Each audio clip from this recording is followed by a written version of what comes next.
Welcome, everyone, to today's webcast on the new world of cloud databases. I'm your host, Ashish Mohindru, VP of Marketing at NuoDB. This is the first in a series of 5 webcasts that discusses the new world of data management in the cloud. Before we begin, a quick housekeeping note. At the end of the webcast, we'll leave time for Q&A. Please feel free to submit your questions to the speakers via the chat feature of GoToMeeting. Today, we are excited to have two very distinguished speakers, Tony Baer from Ovum and Barry Morris from NuoDB. Tony Baer leads Ovum's big data research practice. Over his 25 years in the industry, Tony has studied issues of data integration, software, and data architecture, along with middleware and application development. Having tracked the emergence of BI and data warehousing back in the 1990s, Tony sees similar parallels emerging in the world of big data today and rants frequently in his blog and Twitter feed. Tony's coverage focusing on how big data must become a first-class citizen in the data center, IT organization, and the business. Our other speaker, Barry Morris, is CEO and co-founder of NuoDB, leader in cloud database management. He is an accomplished CEO with over 25 years of industry experience in the US and Europe, running private and public companies ranging in scale from early startup phase to 1,000+ employees. He loves to build companies around industry-changing paradigm shifts in technology. Barry was previously CEO of Streambase and Iona Technologies. In today's webcast, Tony will discuss the current database landscape, business challenges, and market response, while Barry will talk about the new approach for cloud database management. With that, I'd like to welcome Tony and turn it over to him. Okay, thank you, Ashish. And can we go to the next slide here? Sure. Okay. Anyway, this may sound a bit of a cliche by now because there's been so much attention and hype about this, but it's reality. We are living in an age of data. Or more specifically, is that data has become practically ubiquitous. Now, not that long ago, data was captured in a single system, and because we did not know how to distribute our databases, so instead we basically either centralized them or we replicated and reconciled them. But as enterprises have undergone considerable merger and acquisition, they are finding themselves with multiple activity centers and multiple centers of data. Transactions themselves have grown more complicated. For instance, in financial markets, there are often multiple parties that are often separated by geography, and they may be involved in the execution of just a single transaction. Now, data itself has become more distributed. For instance, the generation of data. Smart mobile devices are generating rich streams of customer data that can trigger the offer of more value-added services. But managing business transactions with traditional strategies is running out of gas.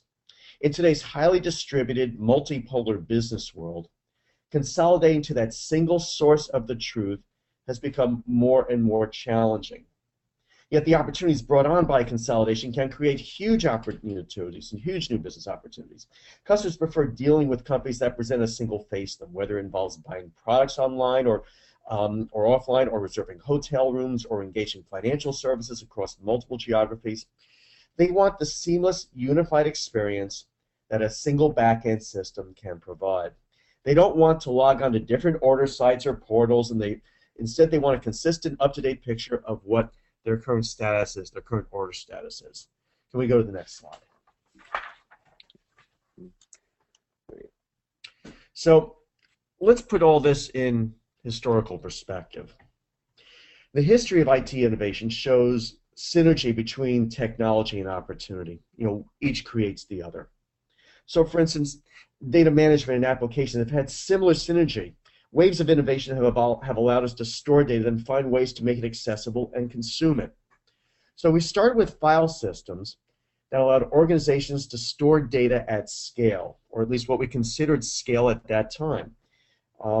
Getting the data, of course, required writing custom programs, which in effect meant you got data in the form that the programmer designed it. The SQL database then came along, and it improved the ability to access data because now you could retrieve data by making logical queries about the data rather than having to search for a specific file or location that contained the data. In other words, you didn't need to know anything about the underlying system itself. Now, the client-server revolution, in turn, did several things by capitalizing on SQL. It allowed us to build powerful end-user applications where we could interact with the data on our own terms on our desktops. And it began the trend of distributing business logic and data. The natural follow-up to that was then, since we could now get access to that data with smart clients, we wanted to know more about what that data meant. We wanted to answer questions not just how we were doing, but why we were doing.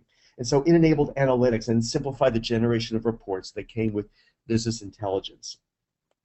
Then the internet came along, and that forced us to reconceive the way we deploy applications to scale and distribute them. Because the internet was global, it greatly expanded the audience and the user base for data. It allowed people to transact with companies from outside the firewall. And to cope with the levels, such as unpredictable spikes in traffic when you open your systems up to the general public, we needed to spread the data and the logic out. And so we expanded out to multiple tiers, what we call N tiers, to handle the load. We reinvented in terms of some other technologies in the stack. We reinvented messaging to enable all the tiers to communicate with each other. And we harnessed technologies like Java to avoid the I/O bottlenecks of databases. Now, big data was the natural outgrowth of the internet. Interactions on the internet scaled to the point where off-the-shelf SQL databases simply hit the wall. For instance, Facebook found that its daily updates to its MySQL data warehouse were taking more than 24 hours to complete. So folks like Google, Yahoo, and Facebook, and Amazon, and others developed new technologies to tame the scale of data. Big data provided the technologies and the frameworks to store and process data at internet scale. Can we go to the next slide? So, big data has joined the cloud as being some of the biggest buzzwords in enterprise IT today. And at this point, we're on the cusp of a major new generation of enterprise data management technologies and practices. The technology platforms and frameworks that were invented in the internet world are now crossing over to the enterprise. So a new system of platform providers, analytic applications, and tools are emerging for this new big data world. And so success stories are beginning to emerge, and you're seeing, it's kind of rarely a day goes by without a mention, whether it be in the IT media, in the business, media or mass media, about some success with big data. But the practical result of this, of course, is that there's a reason why enterprises are embracing big data. Marketers are getting closer to their customers. Enterprises are finding new efficiencies by broadening their data umbrella. Well, for instance, public sector agencies are harnessing big data to make cities and regions safer and smarter. Now, there's been a lot of hype, and according to research provided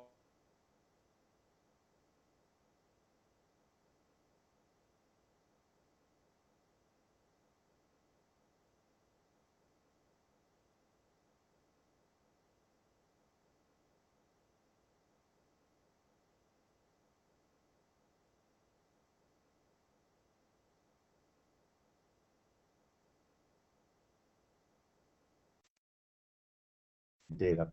Today, global enterprises rarely process all transactions in a single data center, as we mentioned before. If the organization is truly global, running transactions out of a single site will introduce too much latency. So most global organizations operate multiple data centers. Usually they'll have one in each world geography. Some will have more, some will have less. But let's say it's like they operate, say, 3 or 4, say, individual points of presence in North America, EMEA, and APAC. They typically have to rely on replication processes to stay in sync. And that can be a very expensive strategy, not only in the cost of high-end powerful database platforms, but also in the infrastructure necessary to handle heavy levels of replication. There's a cost to all that replication. You need more of everything to support, whether it be database, iron, and bandwidth. The fact is that the integration between transaction processing and real-time analytics is also a key opportunity and a key opportunity area for big data. So just imagine as you are transacting worldwide and you basically can have instant updates to be able also then to act on that data to perform embedded analytics. At this point, what I'd like to do is go over to a snap poll here and kind of get a sense of where you're coming from. So briefly, what I want to ask is, do you have in the last slide, you saw basically a picture of a global organization which has multiple data centers. So the question is, we want to find out how true is that to your situation. So the question here is, do you have a transactional application that is processed in multiple data centers? Just to keep this simple, we'll just ask you to answer yes or no. We'll give you basically about 30 seconds or a minute to answer.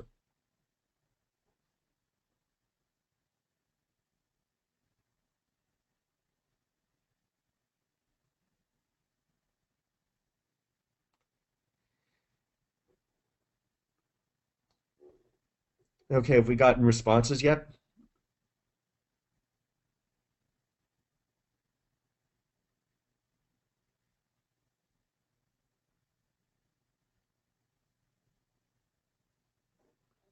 Okay, why don't we go over and take a look at some of the results? Okay, well, at this point, what we find is roughly it's about a 2-to-1 split. That basically a third of you currently do have a transactional application that's processed in multiple points of presence. Most of you don't, and I think this is actually, even so, this is basically this is still a pretty much ahead of the curve audience in terms of that where we're seeing this use case, especially, well, not only with global enterprises, but also with internet sites. But we're also finding that through our research that many organizations that are now trying to expand their points of presence or get greater touch with their customers are starting to look down this direction. Can we go to the next slide? And I think we're done with that one. But anyway, here are just a few examples of what we consider to be the transactional side of big data. For instance, it can involve processing financial transactions, whether at a point of sale terminal or an automated teller machine, ATM machine, or a smart mobile device.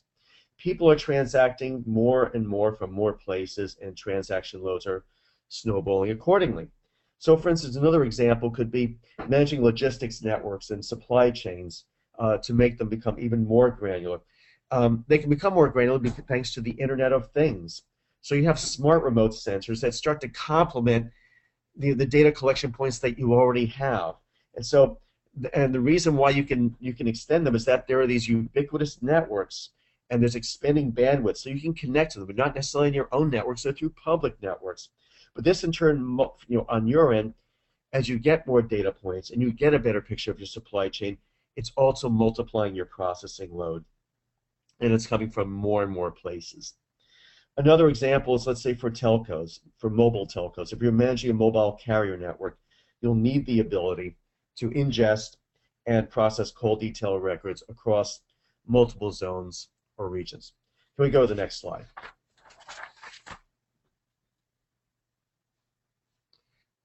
Now, there's a big challenge, and I think we basically found this with Web 1.0. It's continued as basically the web became more dynamic and interactive. Web 2.0. It's the challenge of satisfying consumers, and the bar keeps getting raised, because back in Web 1.0, it was a matter of, can we keep this transaction session current? And so we had to invent a lot of technologies in the middleware space to basically try and deal with the I/O bottlenecks that you would have within a database. Today that becomes even more challenging, because the fact is that in Web 1.0, and even to some extent 2.0, you still relied on word of mouth. But today with the social web, basically when your products go viral, basically the word spreads like wildfire. It doesn't have to wait till people actually talk to each other. You just put a tweet out or a note out or a comment out on Facebook, and things can catch on fire. So, for instance, the impulse on social networks are immediate. Say like a new game comes out, a new song or a new device, or tickets go on sale for that next Springsteen tour. It translates not only to peaks and spikes, but also, more importantly, to huge concurrency issues, as people compete from various locations hitting on multiple points of presence to buy those things, whether it be concert tickets or that hot new mobile device before supplies run out on the first day, because you really want to get it. You really want to get it on day one. So when demand comes from multiple sources, multiple locations, and it's processed across multiple data centers, the question then becomes, how do you determine who is first in line? Can we go to the next slide? So The key is here, there's also another opportunity with this, that not only what can we do if we can basically resolve those concurrency issues, but what if we can also basically embed analytics in this so that we can make this data actionable, not just reactionable. So for instance, if we could break down the barrier between transactions and analytics, as we transact, we could embed historical and forward-looking analytics. That's the promise of what we at Ovum call fast data. That's basically the velocity component of big data, which is the ability to ingest and process data in real time at scale. Operational analytics has grown very popular, but traditionally there's been a degree of lag between processing the transaction and refreshing the data warehouse. We've tried through strategies such as maybe more frequent updates or maybe trickle updates, but still there's been a lag. But what if we could make this all closed loop and instantaneous? The fact is it's now becoming possible. Several things have happened to move the goalposts. Technology has changed.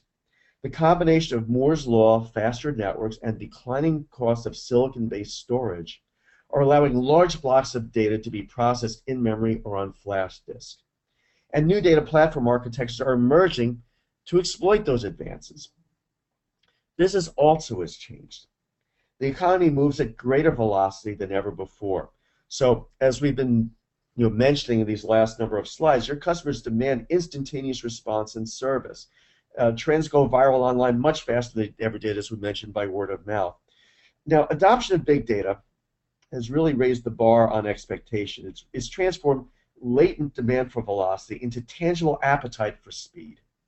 So going by the 3 V's definition of big data, volume, variety, and velocity, early big data successes have proven that it's feasible to process those first 2 V's, basically volume and variety.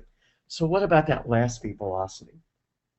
Well, there was a new ability, there's a new demand for the ability to embed smart closed-loop decision-making as we transact business without the lag. It's the demand for velocity.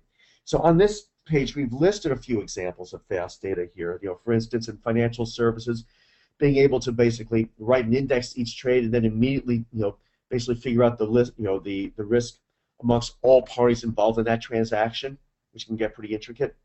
Or logistics supply chain to to determine the next to the best routing in real time, dealing with real time traffic conditions, or with web analytics, where you're tracking let's say member navigation and predicting future loads. The interesting common thread amongst these use cases and others is that the use cases actually are not that unusual, but it's that now our expectations of what we want to do with, for instance, doing risk management on transactions, or basically optimizing our supply chain. As we have this new capability, our demands and expectations have risen. And again, these are just a few examples of the need, of the demand for the ability for capability of fast data. Can we go to the next slide? So, if we look at the history of databases, and specifically SQL, what we've done traditionally is the history of SQL has been brute forcing over all barriers, because for those of you that may have been around back 30 years ago, when SQL first came out, when it was, the conventional wisdom was that the tables, indexes, and joins, they ate processing cycles, they added complexity to the architecture, and so conventional wisdom was that it could never scale. It was just not going to be realistic for anything outside of, let's say, departmental use. Then something kind of funny happened. Moore's law, which was already happening, but it really picked up speed, in the 80s, and you started to get basically, it resulted in Unix servers. We could now, quote unquote, download or downsize off the mainframe. And you had something that was more open, and with all those RISC processors, well, the fact is servers got powerful enough to support enterprise online transaction processing, so that by the 1990s, it was really relatively little question that when enterprises needed to migrate from their legacy systems for Y2K, there was no question that they would go to a SQL database on an open systems and distributed architecture. Basically the hardware and the infrastructure got good enough. But The dilemma now is that SQL, as we've known it, really has hit the wall. SQL online transaction processing architectures were never designed for a globally interconnected world. As we mentioned before, the workaround until now is that we've either replicated or we've actually started to basically use some technologies that came in through the web, especially in the middleware space. And basically some of the folks that are involved with NuoDB can testify to that firsthand because they were part of that. For instance, when the web became transactional, innovations such as Java, Java frameworks and Java in-memory data grids and JMS-based messaging provide a way to bypass the I/O bottlenecks of SQL databases. Now, it didn't replace the SQL database as the system of record, but it provided basically that interim buffer that allowed the transaction to take place without getting bogged down by I/O. The challenge, however, comes as transaction levels continue to grow and become even more distributed. The biggest culprit, of course, has been the explosion of mobile devices that allows people to be always connected and always transacting. So for web applications, that can then translate to concurrency levels of tens of thousands of users. For people on the go who have no patience to wait. We'll go to the next slide. So the deal is that it really is time for a rethink. And the fact is that rethink really needs to build on the lessons of old and build on the realities of the enterprise, which is that when it comes to data management, to enterprise data management, there's no question that basically that SQL is not only the standard, it's also the de facto standard. That even though SQL databases may differ in their implementation, they still basically have a common structure and approach. And the core language is similar, even though there are variations and flavors. And the reality is that you have a large base of SQL developers. And those developers are not going away anytime soon. Similarly, you also have a very large Java developer base, which actually, I've been around a little while, and I remember back in 1999 when you couldn't say that. But the fact is that developers, understood where the demand was, and today you have a critical mass of Java developers. And you also have the power of Java frameworks, because the Java frameworks basically provided that missing transactional layer, what was otherwise the stateless internet, the stateless web. You have then the simplicity of messaging, which basically flattened the stack when it came to basically, integrating all these sources, all these sources of data, all these sources of activity and transaction, and integrating systems. And then on top of that, you have basically just the acceleration of existing trends in hardware, the declining costs of memory, where today, compared to a decade ago, the cost of basically whether it be flash drive or whether it be memory are basically about 1/10 of what they were 10 years ago. And that's had humongous impacts on basically on data platform architectures and database architectures and what we can do with with how we manage where we deploy data. You also have the flexibility of distributed intelligence that leverages all those innovations that we built up basically through our experience with middleware and distributed systems, and we've taken out even further with basically the new internet scale architectures. And again, as part of that whole internet scale architecture, where we've benefited from a lot of learnings from internet folks like the Googles, the Yahoos, anybody that has a large internet data center that's built on large banks of commodity hardware that scales out almost endlessly. And basically, you don't really see a master in there because that's a single point of failure. And so those internet data centers are built on the idea of avoiding the master-slave bottleneck. So basically, we're learning the lessons of 30 years of SQL and 15 years of internet. Can we go to the next slide? So that's where the folks at NuoDB come in. They're basically one of a new generation of challengers that are reinventing SQL. And it's very interesting what we've seen here, that we've seen a number of waves in the reinvention of SQL. Remember before when we talked about big data, how the initial revolution was around analytics? Well, at the same time, we started to see a reimagining of SQL about 10 years ago, which we call the first generation of what we called advanced SQL platforms. Other people call it new SQL, which was reimagined for analytics with columnar and in-memory architectures and so on. What's fascinating now is we're seeing yet another new wave of which NuoDB is part, where we're now reimagining the SQL database for basically transaction, for the transaction side, for big data transaction, big data OLTP. But more specifically, this type of OLTP is going to be in a cloud type of architecture. Whether you put it in a public or private cloud, you're basically assuming an architecture that's scalable, elastic, and highly distributed. And so that's basically it was one of the the design assumptions behind NuoDB.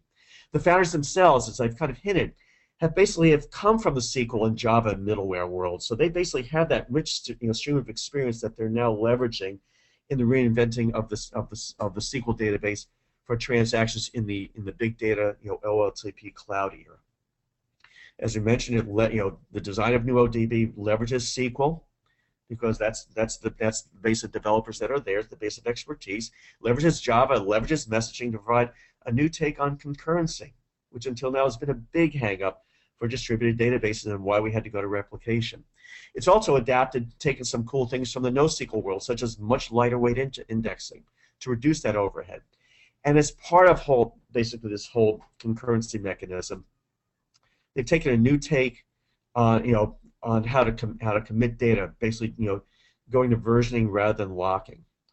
The idea here is basically taking those lessons from internet data centers and going to basically a no single point of failure architecture, which improves uptime and availability. So that's basically how we perceive NuoDB. Barry Morris, who's the CEO, I'd like to hand it over to him right now, who'll give you more of the gory details. Barry?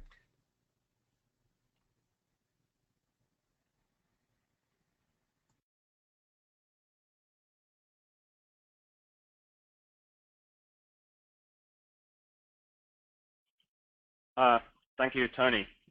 Just apologies for the brief hesitation there. I apologize. I'm not sure if we've got the right thing on the screen here. Do we?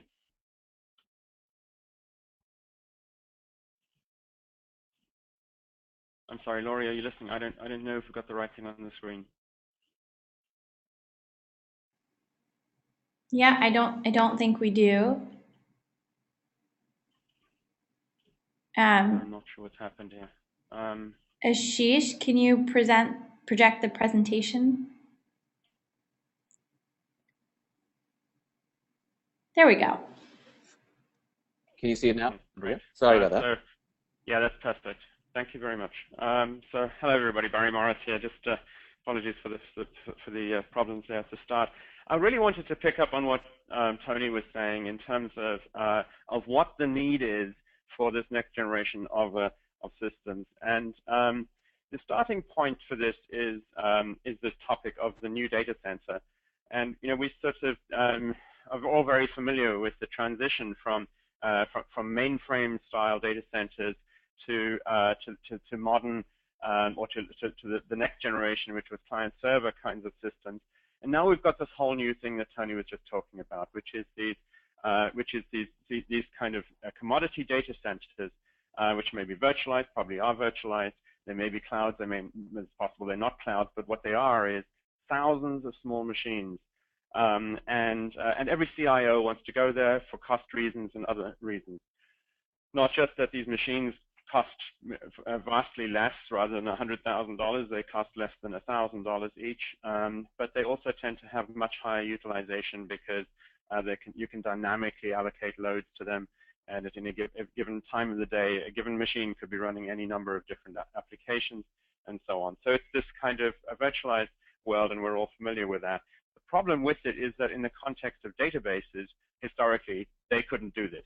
And so if you went to one of these wonderfully successful solutions that we've seen for the last 30 years in the database space, and you said, here are 100 machines, go fast, you're going to be told, no, can I have one of the things on the left-hand side of the slide here, which is a large, big machine, because that's how we go fast. And that's the first big problem that needs to be addressed in this next generation of data management systems, which we call cloud data management systems. So if I can see the next slide. So one part of the problem is this issue of data centers, and that historically machines, or at least databases, have not run well on those data centers.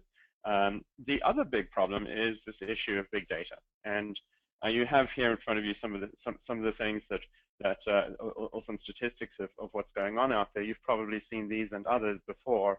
The short answer is that we've had this gigantic sort of exponential growth in big data. I'll note the one on the right-hand side, which is that the projected growth of data per year is outpacing the growth in IT spending by nearly an order of magnitude. And why is this? It's partly because we can store it, so we do. It's partly because there's a lot more data being generated, typically from automated kind of sources. It's not really all coming in through people's fingers anymore, or necessarily even mouse clicks. It's coming from everywhere. And so there's this huge amount of data. So we've got this data center challenge on the one hand, and we've got this, and we've also got this kind of big data challenge on the other. Can I have the next slide, please? And so in addition to that, we have something else, which is huge numbers of users. And it's been projected, I think, realistically, that over the next 10 years, we're going to hit something like 50 billion devices on the internet. And in the course of that, we're going to get billions more users than we have today, and most of those users are going to be on mobile devices. And so we've got not just this scale-out data center challenge, we've got this big data challenge, and we've also got this billions of users challenge. You know, if you go back to the 80s, when the sort of current sort of SQL databases were designed, they were designed around databases that were less than a gigabyte in total size. They were designed around user sort of groups that there might be concurrency of 100 users or maybe 1,000 users, but certainly not millions and millions of users. And by the way, were also designed around transaction rates that were less than 1,000 transactions per second. And so it's this combination, this kind of perfect storm of these different things, the different data center requirement, the different amounts of data, and the different number of users. That's what's driving it. Ashish, can I have the next slide, please? And so basically, if you look at how people have been trying to address this problem, on the left-hand side, you see the classic solution, which is scale up, just buy bigger machines. And there are all sorts of problems with that. Don't need to go into that. I think we all understand not only are there cost limits to that, not only is that an expensive and painful way to go about it, but in the end, it doesn't solve the cloud problem. All it does is to sort of try to ameliorate it or put a Band-Aid on it. The sort of a second approach, which actually is kind of very, very common today, is to put caches and master-slave replication and things like this in there to say, well, let's try to kind of Band-Aid those old systems, but try to kind of to actually get kind of some more performance out of them. And ultimately, on the right-hand side, people move, and you see this with the Facebooks and things like that, where people have moved to sharded architectures, which are in effect running multiple databases and trying to make them look like one database. And so you put, rows A to D on the first machine, and rows whatever it is, GTF on ETF on the second machine, and so on. And this kind of idea of saying, well, let's shard it and see if that can get us there. But it's obvious to everybody involved that although these systems can be made to work at gigantic cost, they really aren't cloud solutions. They're the one part in the technology stack which doesn't fit on those data centers that Tony was talking about, that Google and Amazon and others have been building. How do you get the database system to move from this kind of somewhat ugly and baroque kind of an approach onto a genuinely dynamically scalable cloud kind of an environment? So let's go to the next slide. And so what you see here is a number of examples of this. I'm not going to go through them in detail, but you can see that what I've described, which is that people have come up with all sorts of very clever, by the way, ways of getting around the limitations of traditional database systems. But it leaves us with the challenge. And so let's go to the next slide and talk about the big idea. Ashish, can we have the next slide? Yeah. And so, okay, so basically, for those of you that are familiar with us, you'll be aware that we've come at this from a different direction. What we've said is that the issue is nothing to do with SQL per se. It's nothing to do with transactions per se. Those things are both quite scalable in principle. The problem is that we've been building our systems on essentially one architecture, which is a simple architecture, and that's one of the attractions of it, and it's really done well over a period of 30 years. This architecture really amounts to a database being a big file system, being a kind of sophisticated file system, and that in effect what a database is a system that is kind of managing concurrent access to a disk file. That's basically what all of these systems are, whether or not they're SQL databases, by the way. That's been the model. And what we did was to say, wait a minute, let's throw that away, and let's keep the SQL because that's what everybody wants. Let's keep the transactions because that's what everybody wants. And let's instead build something which is around, but under the covers, let's build something which is not built around the notion of file systems, but it built around this thing that we call emergence. If we can go to the next slide.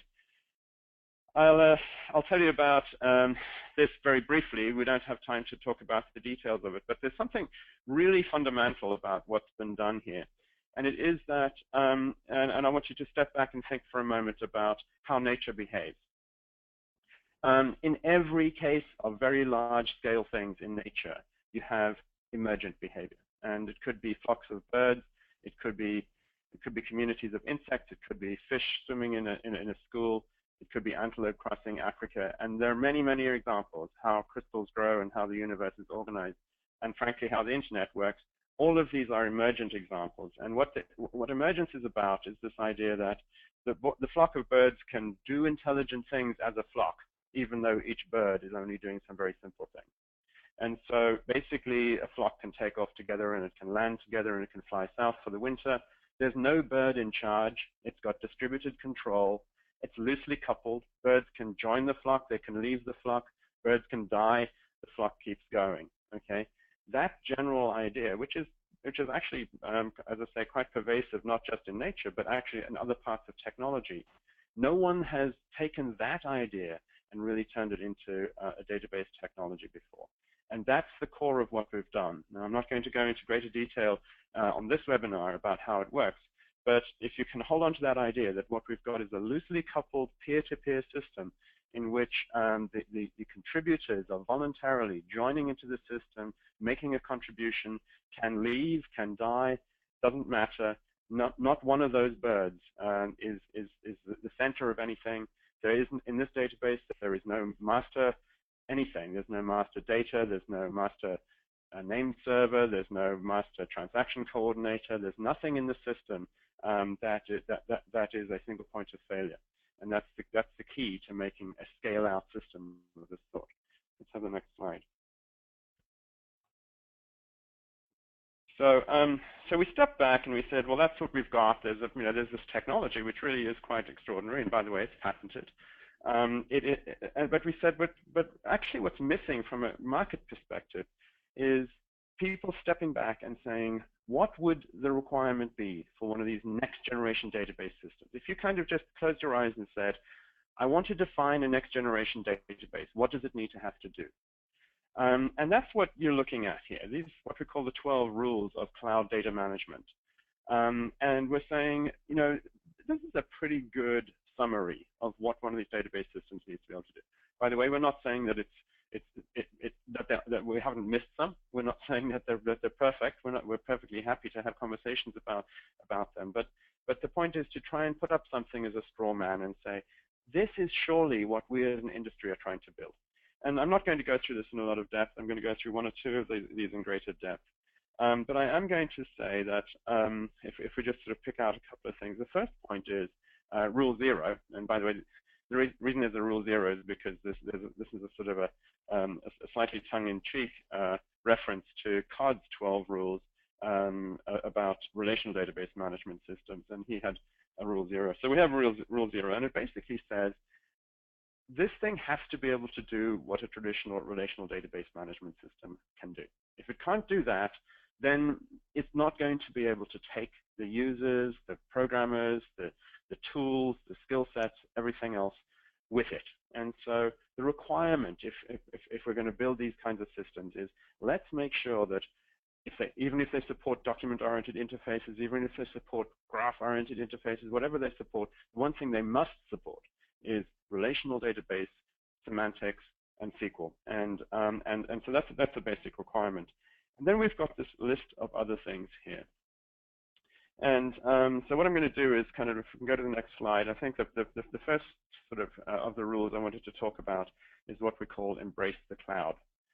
And I say this one up front, it's a little bit difficult to sort of pin down exactly what we're talking about here. So let me try and illustrate this. It's easy to imagine databases that run on the cloud. In fact, almost any database can run on the cloud because you can kind of treat a cloud instance as a regular machine. And so why not just run your kind of traditional database there, or your NoSQL database there, or whatever.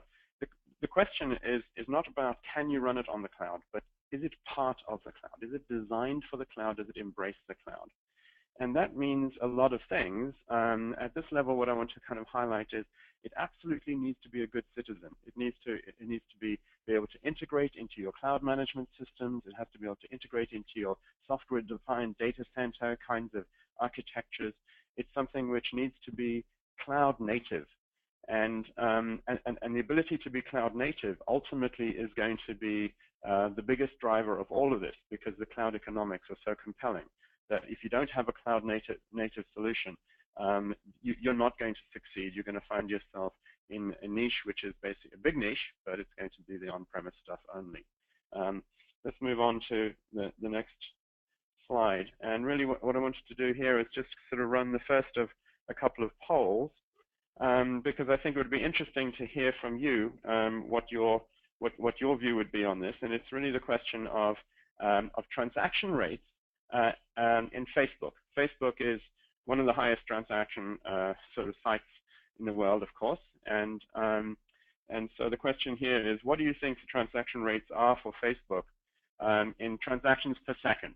And so you imagine, billions of people, or hundreds of millions anyway, clicking on Facebook and putting up pictures of their goldfish and whatever. What are the peak workloads for Facebook, do you think? Let's give you a couple of seconds to give us your thoughts.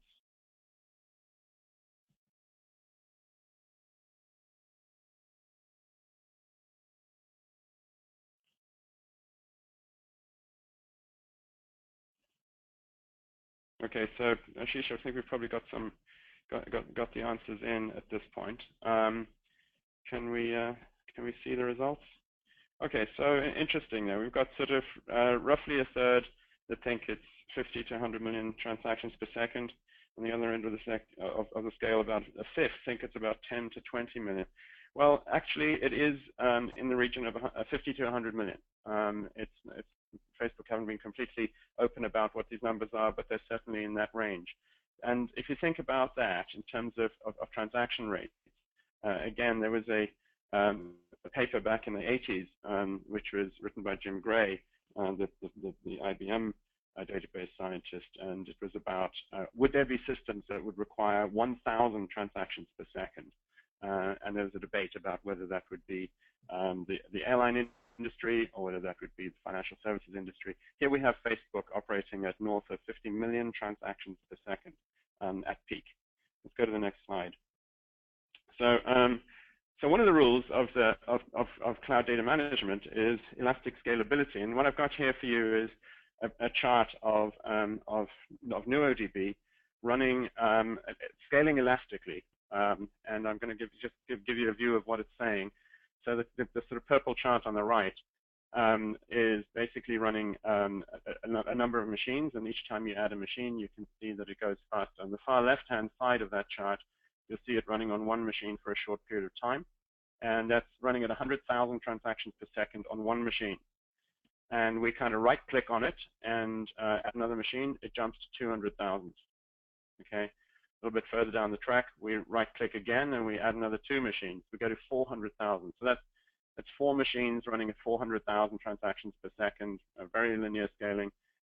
By the way, this benchmark is something called YCSB-B. So it's the Yahoo benchmark that has a mix of read and write transactions, or read and write transactions. So where it goes to ultimately is when you get to 24 machines is about 1.7 million transactions per second.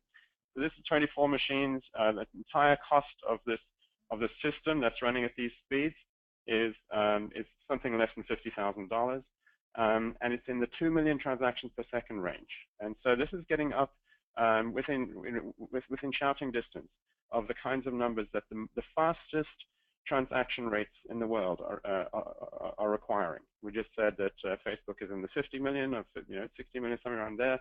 And here you can see that on cheap commodity hardware, we've been able to scale with no sharding, with no caching, with no partitioning, and we've been able to scale up to a couple of million with no problem at all. And that's the kind of thing that we're talking about. Furthermore, it says here elastic. And the point about elastic is that you can add machines and take machines away at will. And I can tell you some stories about how sometimes we'll be running these tests in-house, and we put it up on dozens of machines, and some of the machines go away. The test finishes because it's a flock of birds. Losing some of the birds doesn't cause the system to go down. On the left-hand side, I'll just draw your attention to the fact that that there's a little chart there which tells you about the latency on this system. And there you can see that we're doing this running on 24 machines at 1.8 million transactions per second and around 100 microseconds latency. So ridiculously high performance, scaling up, scaling down, none of that Baroque stuff that we were looking at on previous slides. If we can go to the next slide, please. So second big thing to talk about is non-stop availability. And what we mean about this is if you sort of think of a system, a cloud-based system, you don't have, not only can it not have failure, because clouds are unreliable, we've seen that. The system's got to be tolerant of machines going down or whole data centers going down. There has to be tolerance of networks being unreliable, or having low latency or high latency for a period of time, and so on. But it also needs to be something which can run for 24 hours a day for years if necessary. And that means it needs to be able to support rolling upgrades. It needs to be able to, you need to be able to upgrade the machines, you need to be able to upgrade the operating systems, upgrade the database software itself, you need to be able to change schemas if you're using schemas. You need to be able to run the database non-stop for the next 10 years, even though by the end of the 10 years it's not running on the same machines that it started running on. And that's what we mean by non-stop availability, and that is a big requirement for, again, more and more businesses that have this 24/7 requirement out there. Let's go to the next slide. So, we'll do another poll here quickly, and this is basically just on the topic of how long it takes to get a system back up and going after it's gone down, at least when a data center fails. So if you can just sort of click on one of these, what do you think? Is it under an hour? Is it over 10 hours? How long does it take to get a data center back up and going on average? A couple of seconds to answer that.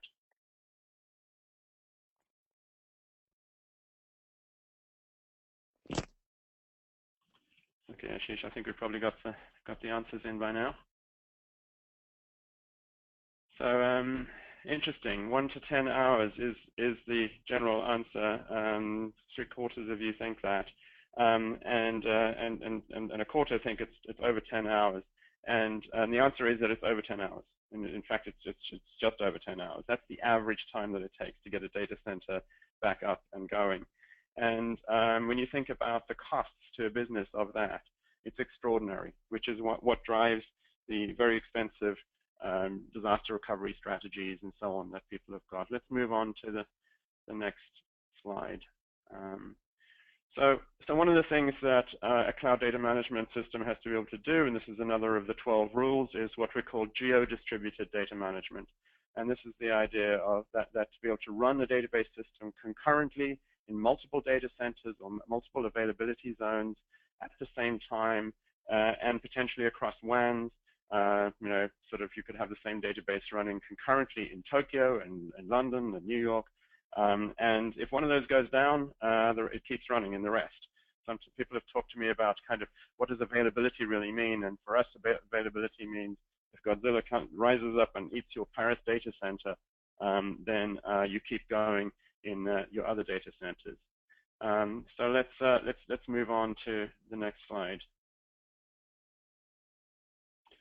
Then just to talk briefly about hybrid deployments, and I think we're going to see more and more of this, and about people running on multiple clouds at the same time, about people running partly on-premise and not partly on public clouds, about people doing cloud bursting.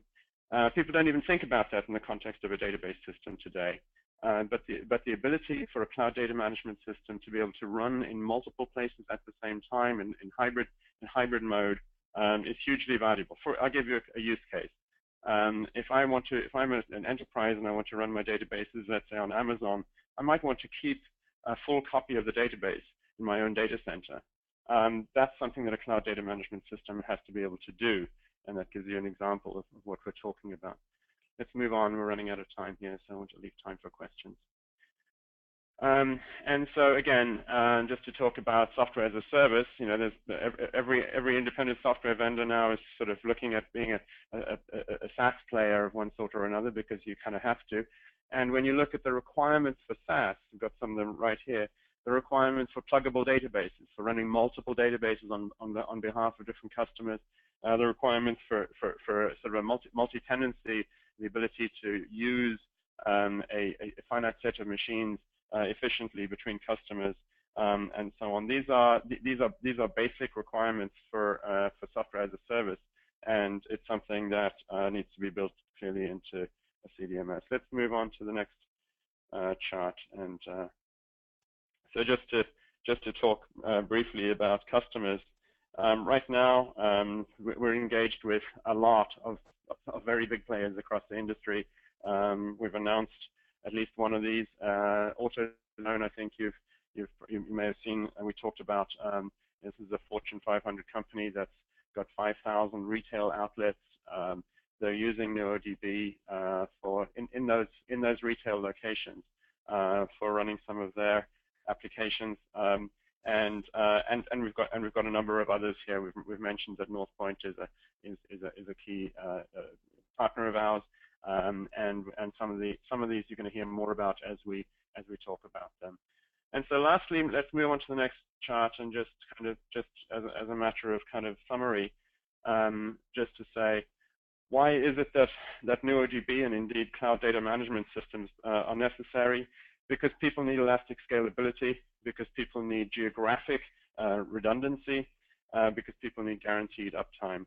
And here you see a comment from Ron Griffin, the CIO of AutoZone, to talk about that in a little bit more, at least a comment on the product.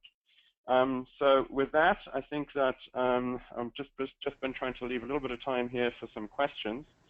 So Ashish, perhaps we can move to questions. Yeah, thanks, Tony and Barry, for the slides and presentation. So we have a few questions by the audience that came on to us. Tony, the first one is for you. People want to know, there's a lot of hype about NoSQL, New SQL, and SQL. Can you kind of tell us what the major differences are? Well, I kind of joked that it's sort of a love-hate relationship with SQL, but basically, well, first off, SQL, obviously, we know what that is, or if we don't know it by now, I don't know what you would be doing on this phone call. But basically, it's a relational database that uses just a high-level declarative query language and relies on basically where you need to basically logically model the data, and data is organized in tables, and basically you have links and joins between the tables. Anyway. And it also includes features like indexes that help you speed access.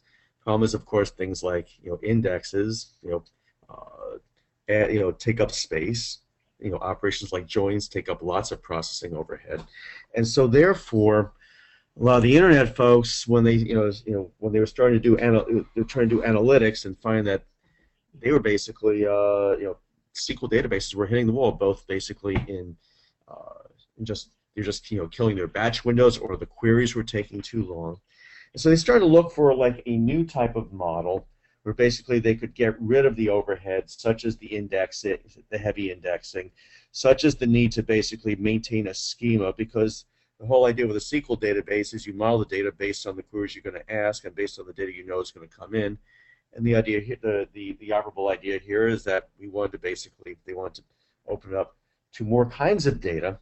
And so that's where NoSQL came in. What NoSQL did, and it's a broad category, it's a broad umbrella of different platforms, is that it's essentially a way of taking in data. In many cases, it might be file systems or there might be table formats, but if there is a schema, it's very flexible. In some cases, there's no schema at all. And the indexing basically is sort of dispensed with a traditional indexing. Instead, you have basically something called a key value store, which is a very simplified version of that. This is this kind of data. So it certainly reduces overhead. Now, what's been called new SQL, or what we call advanced SQL, has been the idea of how do we re-engineer SQL for scale and for speed. And as I said, we've seen at Ovum, we've seen 2 generations of this already. This is not a new thing. But the first 10 years was basically reimagining SQL, primarily as a very high speed, as a very scalable data warehouse for large amounts of data where you can go through it blindingly fast. And so there are a number of different design criteria. I mean, not all the new SQL or advanced SQL platforms use this, but many of them will use, they use sort of a mix of these features, whether it be columnar architectures, which are good for analytics, but they're not. It's not good for basically finding out retrieving, let's say, individual rows of data. You also have, let's say, a lot of use of in-memory. You have a lot of use of basically a lot of query optimization, a lot of use of basically of in-memory or silicon-based storage architectures, and in some cases appliances. There's like a whole number of these features, and also in many cases the analytics were basically moved into the database to further speed response. The new generation that we see are from platforms such as NuoDB, which reimagine the SQL database as a transactional platform for the internet, for the cloud. And basically they're taking, and at this point we're very early on, it's a very exciting period to be here because you're seeing a lot of different approaches. NuoDB, of course, as Barry's described, takes very much of like a smart, kind of like a flock of smart birds or smart, atomic approaches. Basically, it's assumed that each of the nodes has intelligence and can therefore act far more autonomously, and uses, of course, a number of different mechanisms to avoid bottlenecks such as I/O, such as locking, and so on. So at a very high level, at 100,000-foot level, that's how we tend to differentiate between SQL, NoSQL, either new SQL or advanced SQL. Thanks, Tony. Terrific. We're getting a lot of questions. Just want to remind folks, if you're not able to get to your question today in this webcast, we'll definitely be following up with you individually to get you the answers. The next one is for Barry. Barry, our audience wants to know, how does NuoDB handle both OLTP and OLAP workloads? In particular, also data sets that are larger than the capacity of a single server host. Sure. Really sort of explaining that, it takes a little bit of a while, but the key to understanding it is that the storage layer of the system is really key value stores. And so you can have multiple key value stores. You only have to have one. And the key value stores have got all of the advantages of key value stores, which is that they can store gigantic amounts of data, and that the access to that data is extremely fast, irrespective of the size of the data that's on disk. Furthermore, it can run on top of HDFS if you wanted to. It can run on top of Amazon S3, and we could implement this on top of any other of these kind of NoSQL type key value stores. That's one key idea. The question of how it handles OLTP and at the same time analytic workloads really comes from the OLTP side, is where the whole magic is of this emergent architecture, is that we've got an asynchronous model for doing transactions. What's really magic, and again going back to the fast data thing that Tony was talking about, is that in the system, if you've got it running, we showed you an example of it running at 1.8 million transactions per second kind of range. If you had the system doing exactly that, and you came along and gave it a long-running BI query, what's going to happen, unlike a traditional SQL database, is that it's going to carve off 1 or 2 machines that are going to take care of that analytic query, and the rest of the OLTP load is going to carry on not only independently, but it really doesn't even know about the fact that there's this transactional, at least this analytic workload running in parallel. So that's the short answer to the question, is that it's extremely well suited to doing both transactional, which is OLTP, and analytic workload in the same database instance. Terrific. So we only have time for one last question, and again, this one goes back to you, Barry. Our viewer wants to know, can you explain a little bit more about how NuoDB handles multi-tenancy? Sure. Quick answer is that the multi-tenancy can mean, in many cases, putting multiple customers in one database and having essentially a column that says customer ID, and that's what Salesforce and folks like that do. Of course, we can do that. It's a relational database. It can happily do that. But that's not what we're referring to. What we're saying is that on any given machine, you can have as many databases running as you want. That's kind of what Oracle calls pluggable databases. We've got distributed pluggable databases. And so if you're a SaaS company, for example, and you've got sort of 1,000 customers or something, some of those customers are going to be very busy, and they might be using 20 machines or 50 machines or something to run their workloads. And you might have the local flower shop that's also a customer, and they might only have one machine. And that one machine that they're using could actually also be running part of the other database workload.